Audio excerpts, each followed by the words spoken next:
예, 토마스 campanell아의 태양의 도시 혹은 태양의 나라 강연을 들으셨는데요. 물론 뭐 이 텍스트를 떠나서 유럽 전체의 역사를 아주 개괄적으로 여러분한테 설명을 하시면서 이 campanell아가 유럽의 역사에서 어떤 위치에서 등장하게 됐는가라고 하는 것을 여러분들에게 아주 재미있게 이렇게 말씀을 해 주셨습니다. 오늘 이 얘기되는 것들 뭐 앞에서도 얘기를 했습니다만 우리 동양도 마찬가지일 겁니다. 이 서양에서는 기본적으로 이 이상향, 이상국가의 형태로 이렇게 나올 때 이렇게 보면 대체로 가장 핵심적인 게 바로 이 사유재산의 폐지죠. 사유재산의 폐지. 그러니까 우리는 보통 우리 한국 사람들은 뭐 공산주의 이렇게 하면 가장 먼저 떠오르는 건 항상 이제 북한이 되는데, 그죠? 실제 플라톤의 국가론도 마찬가지고요. 혹은 어거스틴의 신국론도 그렇고, 토마스 모어의 이 유토피아, 혹은 이 campanell아의 태양의 도시, 혹은 이 태양의 도시 이후에 한 4년 뒤에 등장하는 게 프랜시스 베이컨의 노바 아틀란티스라고 하는 또 작품이 있습니다. 그러니까 근대로 오는 과정에 고중세 시기의 유럽 사회에서 왜 이렇게 이상향에 대한 고민들이 많았을까라고 하는 것들을 우리가 한번 살펴볼 필요가 있는데요. 바로 이 campanell아가 등장했던 이 시기는 우리 조선 같은 경우는 뭐 지난 시간에도 얘기가 됐습니다만 홍길동전이라든지 허생전과 같은 형태의 또 이상 국가를 꿈꿨던 얘기들이 있죠. 그럼 우리 조선 사회 역시 뭐 이 유럽의 역사와 그렇게 크게 다르지 않은 그런 상황이었다는 것을 우리가 또 확인할 수 있습니다. 어쨌거나 오늘 이 campanell아라고 하는 아주 독특한, 요즘으로 하면 일종의 신동이고 천재였죠. 너무나 똑똑한 아이가 아주 가난한, 그죠? 환경 요인이 너무 좋지 않은 곳에서 태어났을 때 그 똑똑한 아이가 머리에 지식이 쌓이고 세상을 알게 될 때 꿈꾸는 게 보통 이런 경우들이 많더라고요. 역사 안에서. campanell아도 어떻게 보면 그런 의미에서 그 시대에 또 저항했던, 그 당시의 사회 질서를 해체하려고 했던 그런 사람으로 또 등장을 하는데요.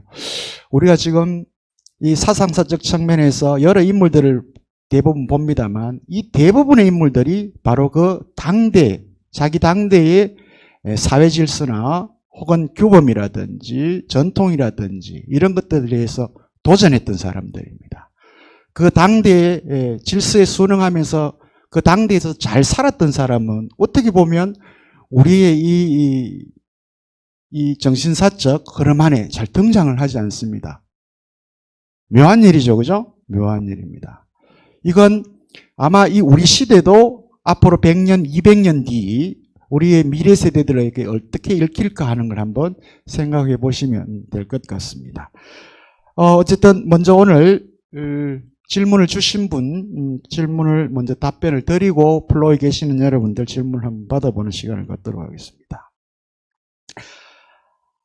우리 목요철학 인문 포럼에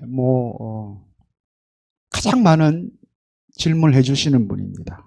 이제는 뭐 우리 시민 여러분들도 다 아실 텐데요. 신암동 강도기 선생님이십니다. 첫 번째 질문인데요.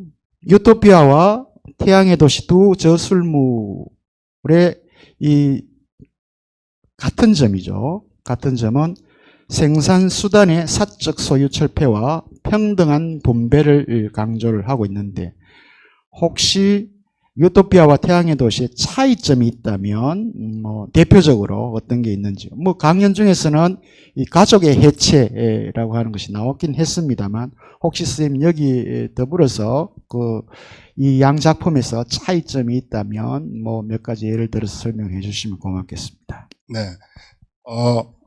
그 사유재산의 철폐에 대해서는 같은 내용이라고 볼 수 있습니다. 그런데 좀 다른 점은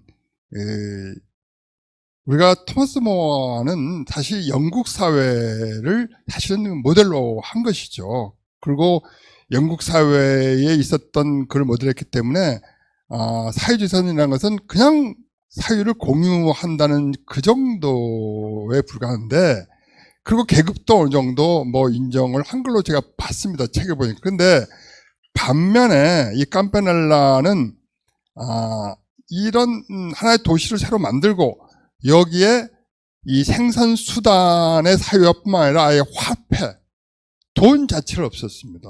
오직 물물 교환만이 어떻게 보면 상행위의 수단이지, 어떤 화폐라든가 이런 어떤 종이에 의한 어음 같은 걸 부정했습니다. 사실은 이탈리아가 어음이라든가 복식 부기를 제일 먼저 만든 나라입니다. 이 베네치아에서, 베네치아 상인들이라고 할 수 있죠. 그런데 불구하고 바로 이것들, 그러니까 여기에 이 사람이 뭐라는 말을 썼냐면요, 교환가치하고 사용가치란 말이 나중에 나옵니다만 이때부터 있었어요. 왜 교환가치가 사용가치를 누르는가? 사용가치라는 것은 진정한 진리, 우리가 먹고 살고 쓰고 있는 이런 중요한 건데, 교환가치란 뭡니까? 그냥 교환할 수 있는 금 혹은 보석 혹은 어음, 지폐 이런 것들에 불과한데, 이것이 더 평가받는, 흔히 말하는 거짓 진리가 평가받는다 봤기 때문에 이걸 다 없애야 된다고 보는 것이죠. 오직 물물 교환만이 하고, 그 다음에 또 다른 점이 있다면 노동을 하지 않은 자는 먹지 말라는 얘기를 또 이렇게 합니다. 성경에 나온 것처럼 땀 흘리지 않는 먹지 말라. 그러니까 노동이 신성한 함, 노동은 매우 신성하고 행복해야 된다, 이렇게 얘기를 하는 것이죠. 그러니까 이 노동을 유별하게 강조했다. 하루에 누구든지 신분 고하를 막론하고 무조건 4시간의 노동을 반드시 하도록 의무화된 것은 아마 그 앞에 나온 유토피아 토머스 버거가 했던 것보다는 조금 구체적이지 않는가, 이렇게 생각하고, 뭐 가족의 철폐 같은 것은 너무나 파격적이라서 사실상은 뭐 더 이상 말할 나위 없지만은 생산수단의 공유는 뭐 그런 의미로 받아들여도 좋겠습니다. 네. 예, 두 번째 질문은요. 이것도 뭐 강연 중에 얘기가 됐던 부분인데, 5세기 초 그리스에서 라틴어로 번역된 그리스도교 성경, 불가타 성경의 연역에 대해서 설명을 부탁드린다라고 하는 부분인데, 혹시 강연 중에서 부족한 부분이 있었다면 보완을 좀 해주시면 될 것 같습니다. 사실 이 부분은 뭐 사실 저의 전공 영역과는 다르죠. 뭐 성직자들이라든가 신학자들이 얘기할 부분인데, 뭐 제가 아는 대로 말씀드리면은, 원래 우리가 알다시피 이 성경의 원전은 고대 히라버입니다. 히라버. 그리스어입니다. 그리스 학자들이 결국은 이 성경을 완성을 했죠. 우리가 알다시피 이 마르쿠스 마가도 사실 그리스인이라고 보는 거 아닙니까? 그죠? 그러니까 이 성경에 가해 보십시오. 루카복음, 마가복음, 그 다음에 이제 요한복음 있고, 그 다음에 마태복음 있는데, 마태복음을 가해 보시면 처음부터 뭐가 나옵니까? 누가 누굴 낳고 계속 낳고 나와서 결국은 예수님이 탄생됐다. 예수님이 가게를 올라가 보니까 누구더라? 아브라함도 있고, 그 중간에 뭐 다윗도 나오고 한다. 계보 나오고, 해라 하지 말라 계속 그런 율법적인 거. 그리고 유대인들, 유대계 그리스도교인들을 위한 성경, 유대인들이 썼다고 보는 것이죠. 반면에 처음에 제일 먼저 생긴 게 이제 마르코복음인데, 처음부터 뭡니까? 예수님이 요르단강에서 세례받는 것부터 시작됩니다. 공생활만 딱 기록하고 있어요. 공생활. 딱 그 3년의 공생활. 그리스인들의 바로 실증주의, 그리스인적인 사고방식입니다. 그 성경, 거기는 예수님이 30세부터 33세 돌아왔을 때까지의 그것만 기록하고 있어요. 그리고 그 기록하는 방법도 역사 기술 방법론에 나오겠습니다. 구조주의에서 연구하거든요. 예컨대 어떤 기적을 얘기할 때 이렇게 나옵니다. 예수님이 등장하고, 마귀 들은 사람이 등장하고, 그 다음에 마귀 들은 사람이 예수님한테 부탁합니다. 치유해달라고. 예수님은 1차 거부, 또 부탁하면 2차 거부, 세 번째는 마지못해서 들어줍니다. 그리고 꼭 나오는 말이 뭡니까? 마귀가 도망가면서 왜 제 일을 방해하십니까? 도망갑니다. 마귀가. 그거 다 나았어요. 그럼 예수님이 꼭 마지막에 얘기합니다. 딴 데 발설하지 말라. 근데 그것이 퍼져나갔다. 그런 말하는 규칙이 여든 그 에피소드마다 다 딱딱 맞더라고요. 그리스인들이 역사 기술 방법이고 굉장히 정결하고 문명화된 그런 기록 방법입니다. 그래서 우리가 가장 최초의 성경이고 가장 중요하게 여기는 복음서가 마가복음, 마르코복음, 흔히 말해 이 마가복음이나 마르코스복음, 마르크복음, 마크복음이라고 얘기하죠. 반면에 루카복음은 뭐 예수님 태어난 배경부터 나옵니다. 천사가 나타나가지고 당신 잉태할 것이다. 제가 왜 잉태합니까? 등등 나오고 엘리자베트 등장하고 그 다음에 예수님이 도망당. 그것은 사실은 알 수 없는 거죠. 그건 굉장히 신화 전설적인 건데 그건 뭐냐? 어떻게 보면은 이방인들, 무식한 이방인들, 그러니까 굉장히 문학적이고 굉장히 서정적이고 굉장히 이야기적인 얘기가 많습니다. 그리고 굉장히 어떻게 보면 읽을 때 재미도 있어요. 딱딱하지 않고. 그 결국 어때요? 당시 하층민들을 위한 거라고. 요한복음은 아까 요한이라고 했지 않습니까? 바로 로고스. 말씀이 사람이 됐고, 그러니까 삼위일체를 유별나게 강조하고 있어요. 그분은 하나님이다. 처음부터. 그러니까 굉장히 말이 난삽하고 길고 반복되고 솔직히 재미가 없어요. 읽을 때 까다롭고. 바로 그것은 어떻습니까? 바로 그 요한이라는 하나의 그 캐릭터. 뭘 요한이 쓴 건 아닙니다만은 어떻든 간에 바로 그 유대인 학자들은 냄새가 나죠. 그러니까 그렇게 볼 때 결국은 그 당시에 주류 사회가 그리스인들이었습니다. 그리스어로 쓰여진 것을 이제 그리스가 없어지고 이 고대 로마와 중세가 시작되는데 그 공용어는 라틴어거든요. 그럼 라틴어로 번역을 해야 각 나라에 번역 이렇게 할 수 있고 라틴어는 알다시피 알파벳 아닙니까? 그리스어의 원래 보면 뭐 알파, 베타, 뭐 감마 이런 글자이기 때문에 굉장히 우리가 볼 때 어려워요.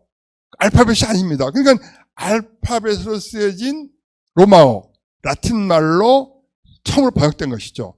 그러다 보니까는 원전보다는 조금 약간은 좀 비하된 말로 불같아라고 하는 거예요. 흔히 말하는 조금은 소고적이다. 소고. 우리가 옛날에 언문하듯이 그런 된 겁니다. 라틴어가 그리스에 비해서 언문이라는 의미가 된 것이죠. 그럼 라틴어에 비해서 좀 더 언문이 이탈리아어, 프랑스어, 스페인어 이런 것이 우리가 이 불가루스라고 하거든요. 그게 뭐냐면 하층 언어라는 뜻입니다. 결국은 이 불가타 언어 성경에 대해서 굉장히 논란이 있고 그 정통이 됐습니다. 근데 현대 성경은요, 바로 그리스 원전, 라틴어 원전을 다 갖다 놓고 같이 번역을 합니다, 이제는. 연구한 사람들은 같이 번역하는데, 그럼에도 불구하고 가톨릭의 정통 성경은 불가타 성경을 1000년 이상 써왔다. 이렇게 보신다면은, 그 틀림이 없습니다. 이렇게. 네, 이 정도만 얘기하겠습니다. 제가 전공이 아니라서. 죄송합니다. 예. 세 번째 질문인데요. 이렇게 나오네요. 유토피아, 태양의 도시와 더불어 유럽의 3대 유토피아 소설 중 하나로 평가되는 영국의 철학자 프랜시스 베이컨의 저서인 노바 아틀란티스 내용에 대해서 혹시 알고 계신다면 간단하게 설명을 부탁드립니다라고 하는. 사실은 제가 이 프랜시스 베이컨의 이 뉴 아틀란티스를 제가 완독해보진 않았습니다. 그렇기 때문에 솔직히 이렇게 말씀드리고요. 다만 대충은 아는 것만 말씀드리고 제가 가름하겠습니다. 사실상은 유토피아가 제일 먼저 나왔죠. 토마스 모어가. 두 번째는 게 캄파넬라의 태양의 도시입니다. 세 번째가 이제 뉴 아틀란티스인데 이때가 1627년이 알다시피 30년 전쟁이 한창 때예요. 1918년에 시작해서 48년에 끝났거든요. 그러니까 이 프랜시스 베이컨은 알다시피 경험론자입니다. 영국의 경험론 철학자이기 때문에 있는 흔히 말하는 토마스 모어라든가 이런 캄파넬라는 성직자입니다. 성직자고 이 사람은 정통 철학자고 좀 다르죠. 그러다 보니까 아틀란타가 어딘가 있을 것이다라고 생각해서 가상의 현실을 만들어서 쓴 앞에 거보다는 좀 더 정돈되고 좀 더 어떻게 보면 이성적이고 좀 더 현실성 있는 사회를 그려본 것이죠. 그전에는 너무 허무맹랑하다고 본 겁니다. 이 경험론자 입장에서 보면은. 그래서 결국은 현실성 있는 그래도 이렇게 근대 국가에 해볼 만하는 이야기로 꾸며진 아틀란타라는 것은 어떻게 보면 가상의 꿈의 도시라는 것은 이 사람도 알고 있습니다.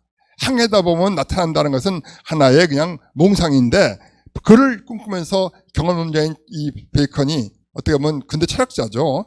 얘기지 않았나 이렇게 볼 때 조금은 더 근대화되고 조금 더 정제되고 조금 더 철학적이고 조금 더 이성적인 그런 이상향을 이 사람은 어떻게 꿈꿨고 구상했다라고 저는 그렇게 보고 있습니다. 앞에 사람은 성직자이기 때문에 좀 더 이제 상상력이라든가 좀 더 신비주의적인 게 많고 이렇게 보신다면은 뭐 그게 맞을 거라 저는 생각합니다. 이상입니다. 네. 어떻게 보면 이 프랜시스 베이컨의 뉴 아틀란티스 같은 작품은 뭐 20세기 이 중반에 왔어야 이제 만개하게 되는데 소위 이 과학자 집단들이죠.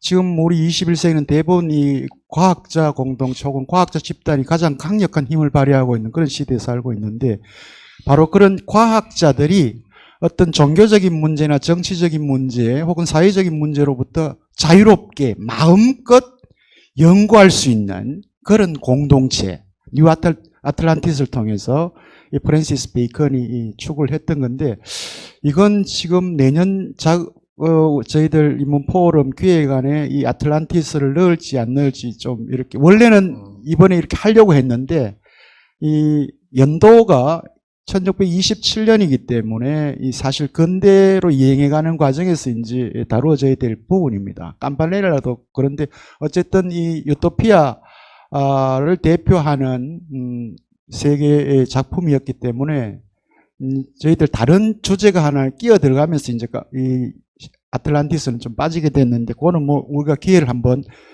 잡아보도록 그렇게 하겠습니다. 그 다음 질문인데요. 제가 늘 이분이 도대체 진짜 누군지 궁금한데 질문은 한 3가지 정도로 제가 요약을 했습니다. 첫 번째 질문은 아무리 생각해도 가족 제도를 해체한다는 것은 말이 안 되는 것 같다. 그건 지금 우리가 이렇게 가족 시스템을 중시하고 있기 때문에 여러분 뭐 얼마 전에 돌아가신 이건희 씨도 그랬죠, 그죠? 다른 건 다 바꿔도 마누라하고 가족은 뭐 바꾸지 마라 뭐 그렇게 표현했다는데 우리는 뭐 지난 한 몇백 년 이렇게 보면 이런 이상사회 형태에서 드러나는 이 사유재산 제도 폐지라든지 가족의 해체라든지 이런 것들은 말 그대로 우리 인간이 궁극적으로 꿈꿔야 될 뭐 하나 이상향일 뿐이지 실제 인간들은 여전히 사유재산이 중요하고 또 가족이 중요하죠. 뭐 그런 부분에서는 전혀 이상하지는 않습니다. 이 부분에서 이 부분이 이렇게 발언하시는 것은. 근데 이 부분에 대해서 혹시 가족 제도의 해체라고 하는 것이 과연 우리 이 사회에서도 현실성이 있을까요? 어떨까요? 선생님. 그게 있겠습니까? 보시기에. 전혀 불가능하죠. 사실은 뭐 우리가 원시 사회를 봐더라도 그건 가족 생긴 게 이제 희족이고 부족인데 사실은 이 캄파넬라가 성직자 아닙니까? 그리고 가톨릭 성직자니까 미혼이죠. 그렇죠. 결혼을 안 했겠죠. 그러니까 결국은 이런 아주 기상천외한 생각을 하고 자기가 볼 때 왜 사람들이 이렇게 재물을 모으고 저렇게 할까? 혼자 잘 먹기 위해서 그렇습니까? 뭐 예를 들어서 부자들이 자기 혼자 배불리 하루에 뭐 100끼 먹으려고 돈 봅니까? 다 뭐라고 합니까? 자식 새끼와 가정을 위해서 내가 한다 이렇게 얘기했죠. 결국 그러려면 또 자식들이 또 앞으로 장래에서 돈도 저축해야 되고 모아야 되고 이럴 때 결국은 이 재화가 지금은 이노베이션에서 뭐 엄청나게 늘어났지만 이 당시만 해도 한정된 재화를 가지고 일부 부자가 많이 가지면 나머지는 굶어 죽는 시대였단 말이죠. 그러니까 어떻게 돼요? 가족 때문에 결국은 모든 불평등과 뭐가 생긴다. 가족이 없으면 간단할 걸 왜 가족이 없고 대도 안 되는 사유재산만 없애느냐. 가족이 없으면 사유재산 당연히 없어진다 이렇게 본 겁니다. 아주 근원적인 문제를 따진 것이죠. 그러면서 어떻게 보면요 유토피아보다 더 근원적이고 더 어떻게 보면 해결 방안으로서는 맞다는 거 학자들 합니다. 따라서 유토피아는 존재하지 않죠. 이것도 존재하지 않습니다. 그래서 하려면 이 정도는 해야 된다. 안 하려면 아예 말고 이런 의미에서 본다면 사실은 서양학자들도 종교학자들도 캄파넬라 생각이 사실은 이게 맞다는 거죠. 하려면 이 정도 하고 아니면 그냥 모두 다 인간의 이런 감정과 인간의 어떤 욕구를 다 어떻게 허용하는 사회로 가는 자유주의 사회로 가는 것이지 일부만 살짝 없앤다고 되겠느냐? 안 되는 것이죠. 여러분 집 갖지 말라면 나 집 없이 살 수 있다 할 수 있습니까? 자기 개인 집을 갖고 살아가는 게 인간의 꿈이지 않습니까? 근데 집 갖지 말고 니들 그냥 임대 주시고 평생 살아라면 살겠어요? 똑같은 거죠. 그건. 모든 세계 사람이 다 똑같습니다. 그거는 이상입니다. 네. 그럼 두 번째 말씀이 예, 두 번째는 이 영지주의 문제인데 이 공동육아 문제는 뭐 굳이 이렇게 답 네네. 안 하셔도 될 것 같고요. 영지주의가 이해하기가 조금 힘들다. 라고 말씀을 하셨는데 혹시 여기에 대해서 조금 더 이렇게 예. 선명하게 시민분들이 이해할 수 있도록 좀 답해 영지주의가 이제 원래 고대에서부터 있었습니다. 그러니까 그리스도교 이전부터 영지주의 있었어요.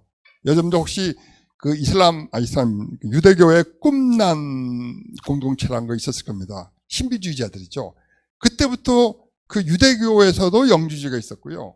그 다음에 고대 그리스에서도 있었고 계속 있어 왔습니다. 대부분 신비주의자이고 이상향을 꿈꾸고 뭔가가 그 지식이라는 것이 인간이 모르는 어떤 영감과 직관에 의해서 또 다른 세계에 있다라는 것을 생각했던 사람들이 영지주의에 들었다 이거 보는 것이죠. 그러다 보면은 정통 이게 정규 기독교와는 충돌을 빚을 수밖에 없습니다. 근데 이 영지주의에서 몇몇 내려오는 하나의 신화가 있습니다. 그 신화가 조금은 허무맹랑하지만은 조금은 참 묘한 거 있습니다. 원래 하느님 나라라는 게 있어요. 아주 위대한 하느님 사랑의 그 자식이 있고 거기에 하느님의 영과 하느님을 닮은 천사 같은 존재들이 있습니다. 그걸 에온이라고 그랬어요. 그 에온들이 1년에 한 번씩 한 쌍, 남녀 에온들 한 쌍씩 나와서 결국은 아이를 낳는데 그 아이를 낳는 것도 결국은 허락을 받고 낳아야 되는데 허락을 안 받고 그 소피아라는 에온이 다른 에온하고 사이에서 허가도 없이 낳았어요. 한 그 존재를. 따라서 그것이 허가받지 않은 거기 때문에 그 공동체, 하늘나라 공동체에서 추방당했습니다. 근데 추방당하는데 그 추방당한 그 존재가 데미우르고스인데 데미우르고스가 당하면서 그냥 간 게 아니라 소피아와 그 에온이 갖고 있는 그런 여러 가지 창조 능력이라든가 이런 거를 갖고 나온 거죠. 나와서 본인이 창조주로서 창조한 그 세계가 우리가 사는 세계다 이런 것이죠. 그러다 보니까 이 데미우르고스는 굉장히 어떻게 보면은 선 그 자체가 아니라 자기의 뜻대로 되지 않으면 무조건 멸망시키고 하고, 그러니까 분노하고 질투하고 그 다음에 굉장히 독선적이다는 얘기죠. 그래서 한 민족을 세워놓고 다른 민족 지가 만들어놓고 다른 민족을 다 죽이라고, 들 죽이면은 내 말 안 듣다고 혼내고, 그러니까 다른 민족을 죽일 때 어떻게 죽입니까? 아예 씨를 말려 죽이라고 얘기합니다. 성경에. 이게 과연 창조주가 할 짓이냐는 거죠. 그 다음에 왜 갑자기 또 물을 해도 노아의 방 만들고, 그 노아의 홍수도 웃긴다. 그 배 안에 뭐 뱀도 호랑이도 새도 있고 양도 있으면 그럼 그들끼리 공존하는 거냐? 말도 안 허황된 거다. 등등을 계속 얘기하는 겁니다. 이제 영주주의자들은. 따라서 그것은 이런 파괴적인 창조주가 데미우르고스인데, 이 데미우르고스 말하는 그 여호와 야훼가 결국은 구약 시대를 이끌었기 때문에 구약을 믿는 바로 누구? 유대인들이 그래 파괴적이고 굉장히 독선적이고 그들만의 세상을 창조했는데, 예수님이 왜 하느냐? 모든 인류 공동체에 하느님의 메시지를 진짜 전달하러 왔다는 거죠. 왔는데 그거를 막으려고 하다 보니까 그 사람을, 그 예언자, 그 메신저를 죽여버리는 거예요. 그러나 죽였지만은 그분이 전달한 그 메시지는 전달해서 몇몇이 나오면서 결국은 새로운 진리고 그게 신앙이다. 따라서 이 영지주의자들은 그거를 찾아서 진정한 하나님의 뜻과 하나님 나라를 찾아가야지, 그거를 그냥 우리 때문에 우리가 죄를 졌기 때문에 대신해서 보석을 죽었다 이렇게는 믿지 말라는 것이 핵심입니다. 다시 말하면은 예수님이 죽으러 오신 것이 아니고 우리가 죽였다는 거죠.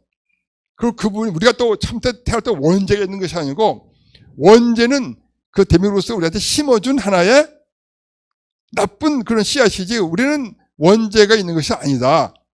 따라서 하느님이 원래 원했던 나라, 원했던 것을 새롭게 알고 찾아가는 것이 진정한 신앙의 길이다. 뭐 그렇게 얘기하는 겁니다. 그러니까 원죄론을 없앴죠. 삼일체를 부정하죠. 그럼 기존 교회가 어떻게 됩니까? 그래서 또 한 가지, 하느님과 이것은 성이 없다고 보는 성. 남성, 여성, 하느님 아버지라는 말이 왜 존재하냐? 무슨 창조주가 남자냐 이거예요. 그냥 하느님은 성 구별이 없는 하나의 절대 존재인데 왜 하느님을 아버지면 그 하느님의 어머니는 누구냐 이거죠. 그것부터가 뭐예요? 바로 하나의 그 남성 우월주의적인 하나의 어떻게 보면은 굉장히 그 지배와 피지배 간의 그런 어떤 시스템을 만들어낸 하나의 교회에서 만드는 하나의 그런 시스템이다 이렇게 얘기를 하는 거죠. 그래서 영주주의자들은 중요하게 보는 그 성서가 아까 말한 마리아 복음서입니다. 그 마리아는 마리아 막달레나 복음서. 그 지금 여러분들 분명히 아셔야 될게요. 로마 교황청은 그 프란시스 교황은 그 막달레나 마리아가 창녀가 아니라 사도라고 인정했습니다. 그건 팩트입니다. 우리나라에서는 그거를 잘 얘기 안 해요. 그래서 프란시스 교황은요, 여성도 부제가 될 수 있다라까지 얘기했습니다. 부제, 그러니까 사제는 아니라 부제까지 할 수 있다. 우리나라는 택도 없다고 합니다. 그 다음에, 나이 먹은 사람이 결혼했더라도 신분받고 신부가 될 수 있다고 이미 얘기했습니다. 왜냐하면 지금 신부가 없어요, 유럽에. 그 다음에 저기, 중남미 같은 경우에 무슨 열대지방에 누가 있습니까? 근데 우리나라는 절대 안 된다. 그러니까 우리나라가 좀 독특한 그런 문화예요. 여자 절대 안 되고, 결혼하면 절대 안 되고, 뭐 그렇게, 뭐 하면서 그냥 이렇게 성자들이 성을 쌓아서 일반인들과 단절시키고 있는데, 사실 유럽은 많이 변했습니다. 유럽은 많이 변했어요. 그래서 변한 것을, 자꾸만 변화를 우리가 이게 교회에서 막아요. 못 들어오게. 그런 걸 안다면은. 그리고 유럽의 어느 교회도 11조 내는 교회가 없습니다. 11조는 유대교의 산실이고, 미국 가도요, 미국인들이 다니는 교회는 11조 없습니다. 한국 사람이 한인교회만 11조 있어요. 11조라는 것은 12지파가 있죠, 유대교. 그 중에 레위 지파가 성전을 보수하고 사제 집자인데 거기 일을 안 하니까 17반 모여서 이 사람을 먹이 살리고 뭐 한다, 뭐 그런 의미로 12지파에서 나온 11조인데 그때는 세금 제도가 없었거든요. 그 하나의 교회 세금을 낸 거예요. 지금 우리가 세금 내잖아요. 세금 내고 또 교회에다 또 11조 내라. 이건 착취라고 보는 거죠. 그래서 어느 유럽, 모든 유럽에 어디서 11조라는 게 존재하지 않습니다. 그러면 이렇게 얘기하면 이 목사님들 날 갖다가 가지고 그냥 날 나겠지만은 사실입니다. 유럽에 가보세요. 어느 나라, 뭐 독일 성공하신 분 11조 있습니까? 없습니다. 미국에서 없습니다. 한인교회만 있습니다. 미안합니다. 한인교회만 11조 있습니다. 그건 유대교의 산물입니다. 그리스도교가 아닙니다. 죄송합니다. 제가 이렇게 말씀드려서. 여기 또 녹화돼서 또 하면 또 그건 사실입니다. 그건 유대교의 산물이고 또 개신교가 뭡니까? 만인 사제주의입니다. 만인 사제. 모든 사제, 나와 하느님이 사제 없이 그냥 다이렉트로 커뮤니케이션 하겠다는 겁니다. 근데 왜 교회가 필요하고 왜 성지가 필요하냐? 원래는 성지자가 없고 교회 건물이 없는 게 원래 종교개혁의 시작입니다. 사실은. 시작입니다. 이거면 하겠습니다. 말이 길어지면은 제가 좀 더 죄송합니다. 그리고 여기 마지막 거. 우리 이 책자 15페이지 이렇게 보시면 도표가 있을 겁니다. 이 영지주의가 관련해서 좌우 역사적 관계에서 사실 아마 여러분도 아실 겁니다. 미국 금융 월스트리트에서 2011년 사고를 냈을 때만 하더라도 세계를 지배하는 자들이 바로 그 월스트리트의 그 똑똑한 금융 관련된 있는 자들, 세계 금융 엘리트라고 그랬는데 프리메이슨, 뭐 미국은 대통령 다 프리메이슨이라 그러고요. 또 여기 보면 그 일루미나티, 이와 같은 조직들이 사실은 세계를 전부 지배하고 움직이는 소수의 특정 엘리트들이다. 그래서 계속 이런 음모론이 많이 나오고 있기도 한데, 이게 뭐 그대로 받아들여야 되는지 마는지는 모르겠습니다만 여러분들이 이제 영지주의에 대해서 관심을 갖고 있었기 때문에 그 이후에 지금 이런 방식으로 조직들이 흘러가고 있다라고 하는 도표니까 한번 살펴보시길 바랍니다. 마지막 시민이 주신 물음인데요.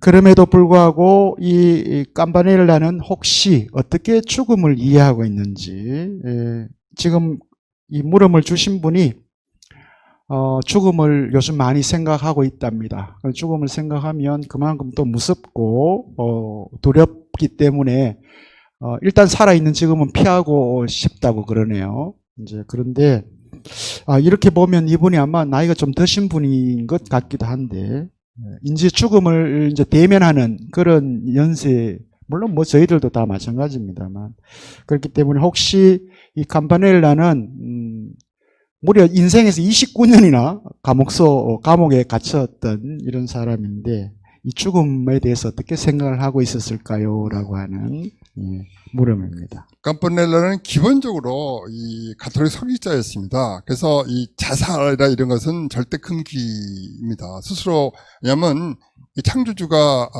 주신 생명은 창조주가 어떤 여러 가지 상황으로 거둬들 때까지 열심히 살고 노동을 하는 것이 피조물로서의 의무다라는 것은 분명합니다.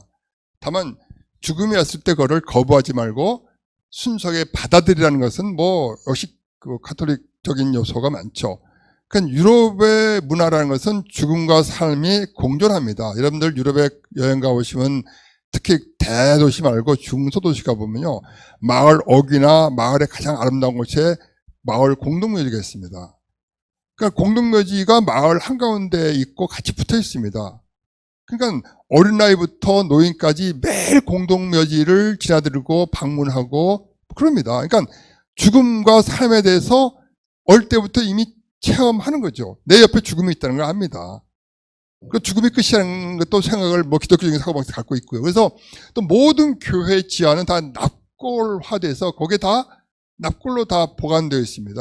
그러니까 어떻게 보면 마을 전체가 공동묘지고, 그러니까 죽은 자와 산 자가 공존하기 때문에 결코 죽음에 대해서 두려워하지 않기 때문에 유럽인들이 좀 약간 용기가 있고 모험을 잘하는 이유도 사실은 그런 거죠. 사실은 우리처럼 막 도망다니는 것이 아니고, 그래서 지금도 마스크 벗고 다니면서 그냥 그 난리치는 것도 어떻게 보면 조금 무모하지만은 개인주의적인 것도 있고 있지만은 어떻든 간에 자기 의지도 있고, 그래서 안락사 문제가 유럽에서도 굉장히 교황처럼 반대합니다만은 여기에 이제 현대적인 이제 요소에서 안락사가 이제 인정되는 곳이 많죠. 그러니까는 조금은 예전 기독교와는 달리 현대 유럽도 변하고 있다는 걸 말씀드리는데, 죽음에 관해서는 비교적 긍정적이다. 자살은 굉장히 범죄시하지만 죽음은 비교적 순수하게 받아들인다, 이렇게 보고, 그 다음에 장례식절 절대 울지 않습니다. 장례식을 가보면 교회에서 할 때 보면은 유머가 넘치고 웃습니다. 생전에 사실 때 이 사람이 했던 재미있는 일화, 에피소드, 좋은 점을 얘기하면서 다 깔깔 웃고 재미있게 하고 굉장히 밝고 명랑하고 깔깔 웃으면서 보내줘야지 우리처럼 울고불고하고 곡하고 그런 것은 없습니다. 그러니까 죽음 자체를 그렇게 본다. 이게 볼 때 제가 볼 때도 우리도 그런 것은 좀 좋아 보인다. 그래서 캄파넬라는 죽음을 관조적으로 봤다라고 저는 이렇게 단언합니다. 관조적이다. 이렇게 이상입니다. 네. 예. 시간이 조금 지났습니다만 혹시 플로우에 계시는 분들 중에 오늘 강연 내용과 관련해서 궁금한 점이 있으신 분 질문 예. 우리 이 선생님. 저희는 수성사가에 사는 이국정입니다. 교재의 그 11페이지를 보면요, 중간에 그리스 아테네와 이제 스파르타가 이 전쟁을 해가지고, 그건 뭐 스파르타는 뭐 군사는 강할지 몰라도 영토라든가 뭐 경제, 인구 같은 건 택도 없는데 뭐 승리돼가지고 전부 다 이제 아테네를 갖다 노예로 삼았다, 이렇게 되어 있습니다. 그런데요, 거기서 이제 반민교사를 권유했다 이랬는데, 그러면 아테네를 보고 반민교사를 그걸 해야 되는지, 그 다음에 스파르타를 보고 해야 되는지, 그게 궁금하고요. 그 다음에 거기에 밑에 보면 쭉 해설이 쭉 이런 나왔습니다만은, 제가 이걸 한 대번 읽어봐도 이해가 잘 안 갑니다, 이건요. 그래서 이건 제가 원래 철학에 대해서 문외한이기 때문에 또 그렇고요. 그래 답변 한번 듣고 싶고요. 조금 전에 그 교수님께서 이 구라파에 가면은, 유럽에 가면은 아주 경치 좋고 좋은 데는 그 묘지가 많다 뭐 이런데요. 그걸 곁들여서 제가 한번 느낀 것이 있는데요. 전에 한번 제가 그 뉴욕 그 맨하탄에 갔습니다. 맨하탄에 갔더니 교회가 있고 바로 그 교회 가시면 바로 정원이 있고 있습니다. 오자가 뭐 화단 같은 게 있고 정원이 있는데 그 뭐 우리나라 같으면 그다음 뭐 꽃도 치고 나무고 해놨는데 거기에 묘지가 많아요. 무덤이 많아가지고 이거 보니까 이건 참 우리나라는 이건 묘지는 뭐 아주 멀리 하고 막 뭐 나온다 이러면서 하는데 그것을 내가 보고 아까 교수님이 말씀한 걸 저는 아주 공감을 했습니다. 뭐 이상입니다. 깜파넬라가 얘기한 것은 그 아테네의 직접민주주의와 우민정치와 포퓰리즘 정치에 대한 폐해를 얘기한 겁니다. 왜냐하면은 모든 국력이 엄청나게 아테네가 인구나 경제나 모든 면에서는 비교도 안 되는 걸 강한데 전쟁이 졌습니다. 아까 얘기했지만 전 이유는 이게 이 국론이 분열되고 서로 다 옳다고 주장하다 보니까 배가 산으로 가는 거예요. 그 직접 민주주의를 한 거거든요. 그러다 보니까 어떻게 돼요? 아까 얘기했지 않습니까? 1차 전쟁에서 잠깐 승리했는데 그 해군 제독이 해군을 이렇게 다 보호하기 위해서 물에 빠진 수병들 몇 명을 그냥 희생시킵니다. 왜냐하면 자기 배와 다른 수병들을 보호하기 위해서 그걸 구하다 보면은 뭐 라이언 일병 구하기처럼 하다 보면 많이 죽으니까 그걸 포기하고 온 겁니다. 그럴 때 그 아테네의 여론이 부활을 버렸다는 엄청난 비난과 그를 선동하는, 처음에는 거기 있는 뭐 이렇게 지도자들은 잘했다 했는데 선동가들이 막 얘기한 겁니다. 부활을 벌였다. 나쁜 놈이다. 뭐 저 장군이 그럴 수 있냐. 그러니까 어떻게 돼요? 그다음 어떻게 돼요? 시민들이 여론이 나빠지니까는 결국 어떻게 돼요? 공개 재판이 나온 거예요. 나오니까 선동가들이 해서 그 유명한 해군 제독을 다 사형시켜 버립니다. 그럼 결국은 지휘관이 없어졌죠? 그 다음 전쟁이 또 났어요. 2차 전쟁. 그러면 지휘관이 없는 그 오합조울이 어떻게 돼요? 스파르타한테 그냥 몰살된 거예요. 그냥 몰살된 거예요. 그러니까 그때 스파르타는 전제 군주주의 아닙니까? 일사불란하잖아요. 그러니까 그건 일사불란하고 인구도 작지만은 우리가 알다시피 300이라는 영화도 나왔지만은 그런 전사들의 나라하고 굉장히 그 위험한 나라인데 불구하고 이겼어요. 결국은 이 아테네를 아주 그냥 묵상을 만들었습니다. 그걸 많은 학자들은 누구도 마키아벨리도 그렇게 했습니다. 결국은 직접민주주의라는 것은 우민정치, 선동정치, 포퓰리즘 이거는 굉장히 위험하고 근데 문제는 정치가들이 그거를 이용한다는 거예요. 자기들의 의견을 아니라 그걸 이용해서 히틀러도 그렇고 무솔리니도 다 선동정치합니다. 히틀러가 여러분들 생각에 쿠데타를 집권한 게 아닙니다. 의회 민주주의 통해서 다수당이 돼가지고 집권한 겁니다. 나치당이. 독일 사람들이요, 히틀러가 집권했을 때요, 울고 환호하고 난리 났었어요. 무솔리니가 연설하면요, 사람들이 까무러쳐요. 너무 즐겁고 너무 황홀해서. 그 아이돌 스타 같은 사람이었어요. 그거는, 그 괴물은 직접 민주주의에서 선거에서 나오는 것이지, 갑자기 뭐 쿠데타로 나오는 사람들이 아닙니다. 그럼 민주주의가 얼마나 위험할 수 있는가 한 예가 바로 우리가 나치도 받고 히틀러도 받고 다 본 거죠. 그게 고대에도 있었다는. 그래서 플라톤도 위험하다고 한 겁니다. 그래서 그게 얼마나 위험하냐 그걸 얘기한 거죠. 그러니까 그거는 뭐 글쎄요. 제가 뭐라고 얘기했지만은 위험한 것 같긴 합니다. 네. 이 정도만 말씀드리겠습니다. 죄송합니다. 네네. 예. 제가요 사실 여기서 10분 후에는 기차타 나가야 되는데. 아, 맞네요. 예, 그 지금 한 분만. 예. 몇 분 기차? 제가 4시 50분 아우, 기차를 예약했습니다. 제가 집에 갈 수 있게 도와주십시오. 네, 그럼 답변을 간단하게 하시면 될 것 네네. 같고요. 저도 뭐 철학 전혀 아는 바가 없는 문외한이고 이 분은 처음 듣고 이제 내용을 보고 제가 너무 깜짝 놀라서 거의 급진주의 아니면 진보주의 계획주의이신 것 같아서 사실 예수도 우리가 우리나라로 오면서 좀 잘못 알려졌는데 사실 뭐 그렇잖아요, 그렇죠?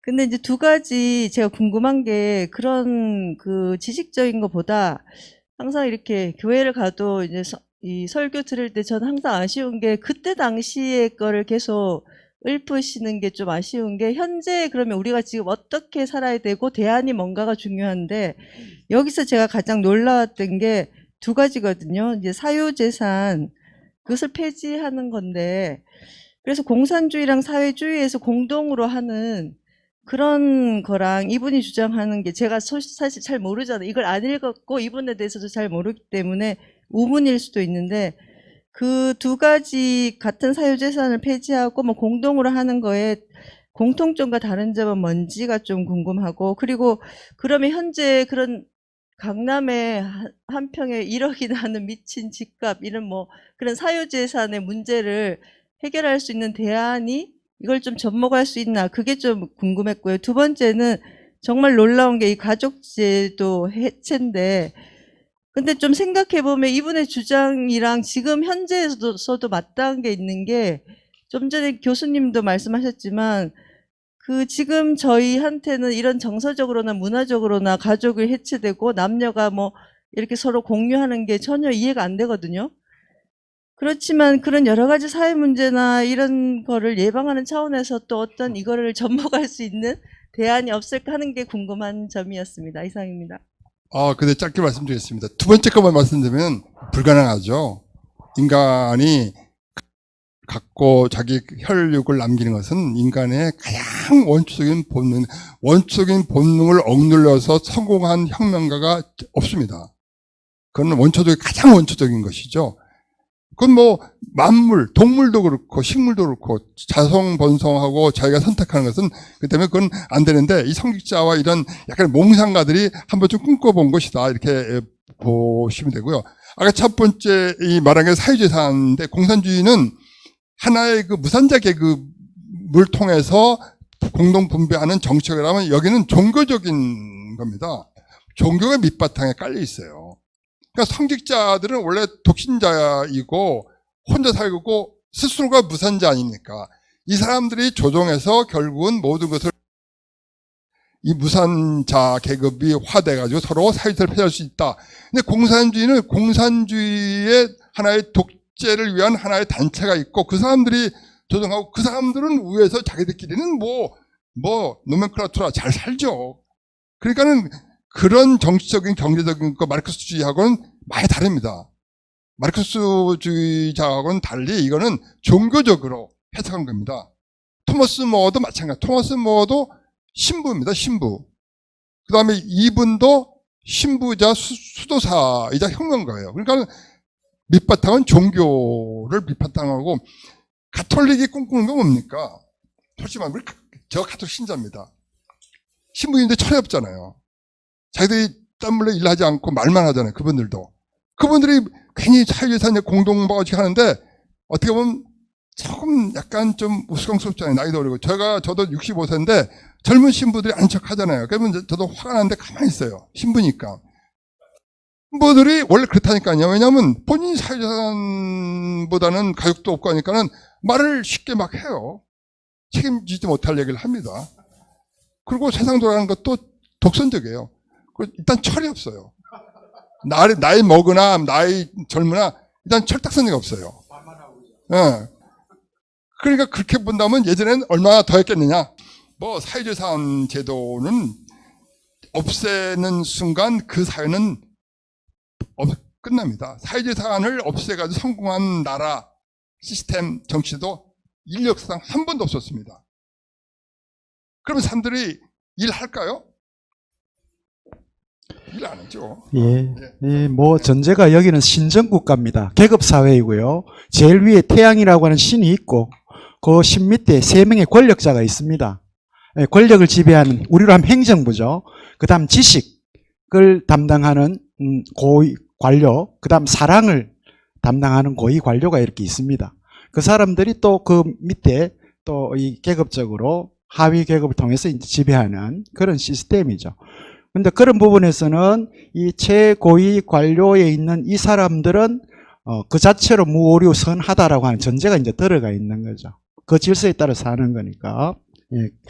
그러나 마르크스주의에서 이야기하는 이 공산국가는 바로 이 시스템에 무산자 계급을 올려놓은 셈이 되는 거죠. 뭐 크게 큰 틀에서 보면 그렇습니다. 아까 강남 관련해서 뭐 그런 말씀도 하셨는데 사실은 뭐 이와 관련해서는 한국 사회에서도 여러 가지 정책적으로 대안을 뭐 마련하기도 합니다만 가장 강력하게 이제 나오는 대안들이 이제 토지 공유제 개념 이런 게 나오죠. 저도 개인적으로는 그렇습니다. 몽상 갈지는 모르겠습니다만 이 하늘과 땅과 공기는 누구도 사유화해서는 안 된다라고 하는 게 저도 개인적인 생각입니다. 그거는 우리 모두가 공유해야 되는 거다. 하늘과 땅과 그리고 공기는 물론 물은 오늘 이 급진주의자죠. 포퓰리스트이고요. 선동 정치가였고 혁명가였습니다. 이 캄파넬라가 사실은 굉장히 또 민족주의자였고 이탈리아의 통일을 원했던 그런 사람인데 바로 이런 그 성격들이 이 태양의 도시라고 하는 글로 구체화되었던 것 같고요. 그래서 오늘 우리 한성철 교수님께서 오셔서 아주 재미있게 여러분들에게 소개를 해 주신 것 같습니다. 오늘 긴 강연 시간 그리고 토론까지 함께 해주신 우리 한성철 교수님께 다시 한번 큰 박수 부탁을 드립니다.